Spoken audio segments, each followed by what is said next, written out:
Toyota, a marca que melhor traduz o orgulho japonês, criadora do Land Cruiser, Lexus e do icônico Supra. Pelo menos essa é a forma como nós a conhecemos. Já para o resto do mundo, ela é a criadora do Corolla, RAV4 e também do Etios, uma marca considerada conservadora e inofensiva, conhecida pela sua qualidade, confiança e inovação tecnológica. Nos últimos 15 anos, ela se consolidou no top 3 de marcas que mais vendem carros no mundo, e de acordo com estudos feitos em 2021, a Toyota é a 9ª marca mais valiosa atualmente. Mas isso não quer dizer que de vez em quando a marca não faça algo extravagante. Mas antes de entrar nessa parte, vamos entender quem é a Toyota. Toyota é uma empresa japonesa criada no dia 28 de agosto de 1937 por Kiichiro Toyoda. Ela começou como uma divisão de produção de automóveis da Toyota Automatic Loom Works, empresa de tecelagem fundada pelo seu pai. Desde seu primórdio, essa empresa estabeleceu no mercado com apenas um objetivo: fabricar automóveis em massa. Porém, de acordo com o cenário que o mundo se encontrava naquela época, com todas as barreiras e as problemáticas resultadas da Segunda Guerra Mundial, os primeiros passos da Toyota como uma empresa automobilística foram muito complicados. Durante esse período, a mesma se via fazendo caminhões para o exército japonês. No entanto, após o final da Segunda Guerra, a marca retornou sua produção de automóveis e começou a expandir rapidamente, lançando seu primeiro automóvel de passageiros em 1950, o modelo Toyopad Crown, que foi o primeiro carro produzido em massa no Japão. Nos anos seguintes, a Toyota expandiu sua presença internacional, abrindo fábrica em vários países, estabelecendo uma sólida reputação de confiabilidade e durabilidade dos seus veículos. A marca é o equivalente ao arroz com feijão no mundo automobilístico.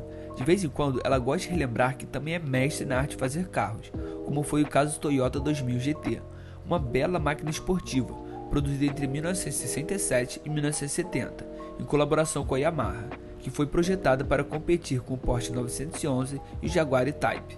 Esse carro possui um dos designs mais icônicos já feitos, um coupé de 2 lugares com capô longo e traseira curta, contando com uma linha de teto baixa e uma traseira inclinada.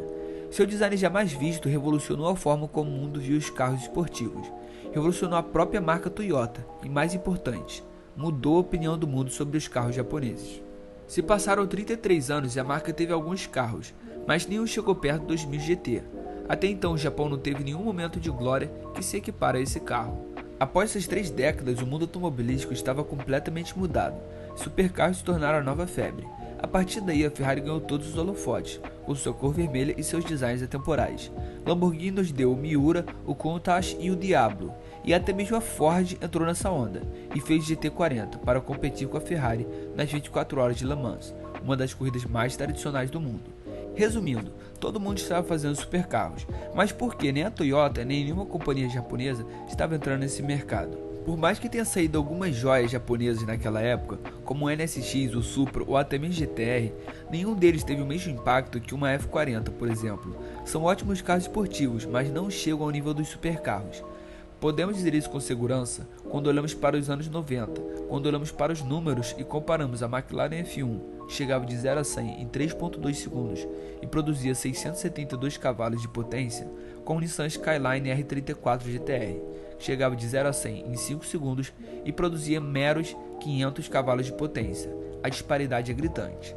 A imagem do Japão naquela época se baseava em carros confiáveis e baratos, nada muito extravagante.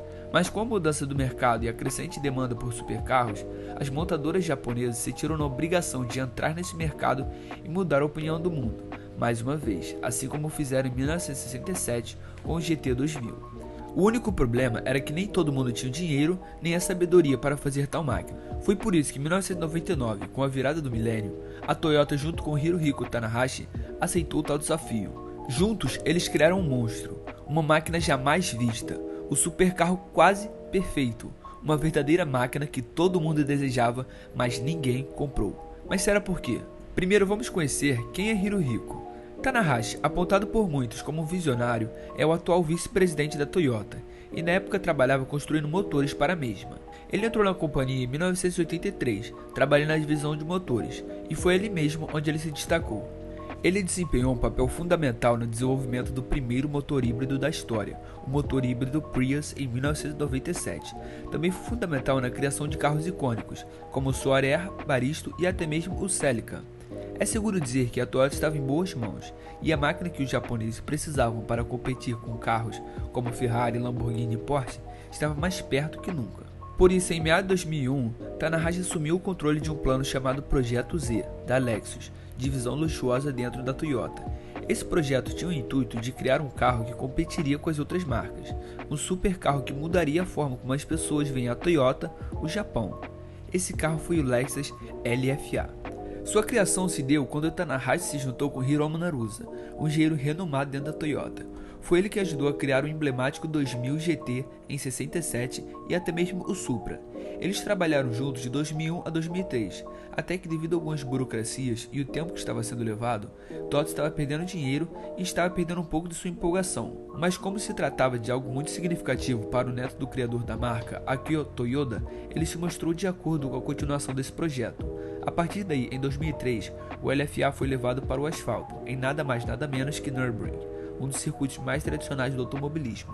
A ideia é que se você quer fazer o melhor carro, leve-o para a melhor pista. A partir daí saberá quão bom ele realmente é. O Lexus LFA foi apresentado oficialmente pela primeira vez ao mundo como um protótipo no Salão de Automóveis de Detroit, em 2005. Seu motor V10 de 4.8 litros com 553 cavalos de potência gerou grande interesse e elogio dos entusiastas em todo o mundo.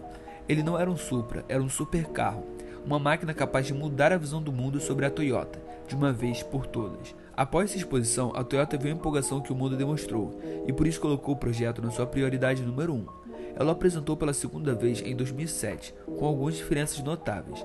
Agora o carro contava com um revestimento enorme de fibra de carbono, do seu chassi até o seu volante. Isso pode não parecer tão impressionante atualmente, mas na época serviu como uma prova de quão séria a marca realmente estava.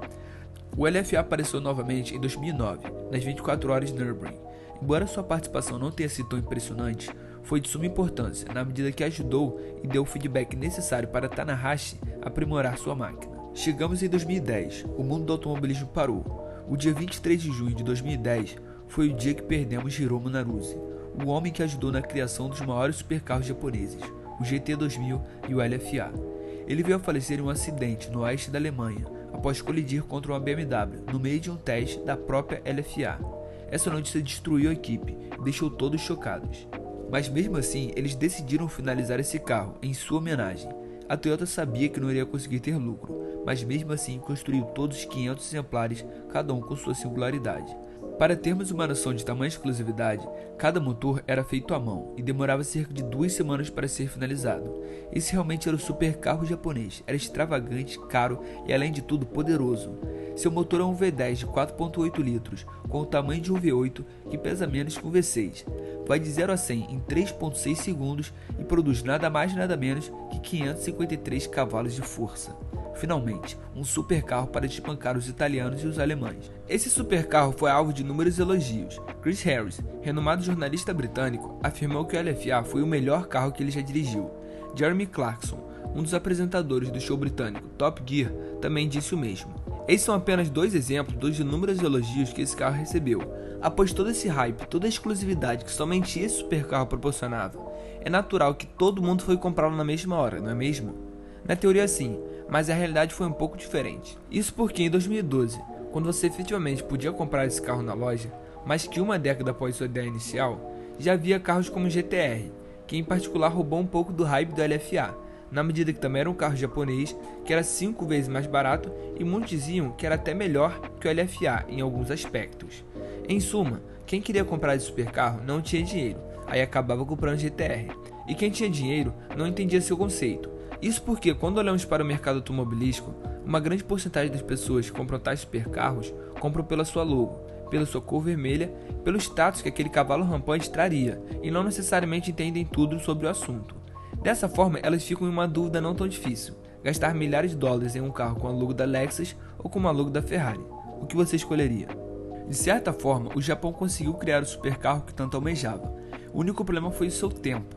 O tempo foi o maior inimigo do LFA, na medida que quando ele entrou no mercado, ele já estava antigo, e teve coisas que a Lexus simplesmente não tinha como voltar atrás, como a sua transmissão de 6 marchas, que estava defasada. Por mais que ele tenha sido visto como um fracasso quando pensamos no lado marqueteiro das coisas, o seu plano inicial era ser o Halo Car da Lexus. Isso quer dizer, ser o carro modelo, o ápice, como o Audi R8 é para Audi e 911 é para Porsche. Por mais que ele não tenha conseguido isso, uma coisa que o LFA conseguiu foi mudar a forma como uma marca constrói seus carros. Esse foi o carro que começou com o design futurístico que tantos Lexus têm hoje, como o LC500. Afinal, uma máquina como o Lexus LFA, por mais que não tenha sido uma febre, ela serviu para mostrar ao mundo o que a Toyota é capaz e redefinir o que é um carro japonês. Assim, por mais que marcas japonesas ainda sejam vistas como marcas conservadoras que produzem carros em massa, é possível notar que elas só fazem isso porque é interessante para elas, faz sentido para seu público-alvo. Elas têm a sabedoria para criar carros de tirar nosso fôlego, e isso tornou explícito com o LFA. Inclusive o Lexus LFA deixou um legado que se estende sobre outros modelos da marca. A expertise adquirida no desenvolvimento desse carro se traduziu em avanços tecnológicos e estilísticos aplicados em outros veículos da marca, como o design agressivo e o foco na performance. A filosofia F da Lexus, que representa a performance máxima, nasceu a partir da experiência e o conhecimento acumulado durante a criação do LFA, mostrando como esse supercarro impactou toda a gama de veículos da marca. Essa filosofia F é uma abordagem que apresenta o máximo desempenho e emoção na linha de veículos da marca. Ela é baseada em 3 pilares fundamentais, sendo esses forma, função e força. A forma é o papel crucial que a estética desempenha. O veículo que apresenta o emblema F são projetados com linhas agressivas, ângulos afiados e proporções dinâmicas. A função se refere aos veículos que são desenvolvidos com um foco especial na performance e dirigibilidade. Eles são equipados com motores potentes, sistemas de suspensão esportivas e tecnologias avançadas, que visam oferecer uma experiência de condução envolvente e emocionante. E por último, o F de força. Destaca que seus carros apresentam uma força e uma potência exorbitantes. Por isso, por mais que as vendas da Lexus não tenham sido tão expressivas, é indubitável que esse carro tem um enorme valor quando pensamos na sua exclusividade e na sua própria forma de operar. Esse carro viverá para sempre nos futuros modelos da Toyota. Muito obrigado pela sua atenção. Se chegou até aqui e gostou do nosso trabalho, se sinta à vontade de nos seguir, ativar o sininho para sempre ser notificado quando postarmos novos vídeos e não se esqueça também de deixar seu like e compartilhar com seus amigos. Nos vemos nos próximos vídeos. Comente abaixo o próximo tema que gostaria de ver no nosso canal. Sua opinião é muito importante para nós. Até!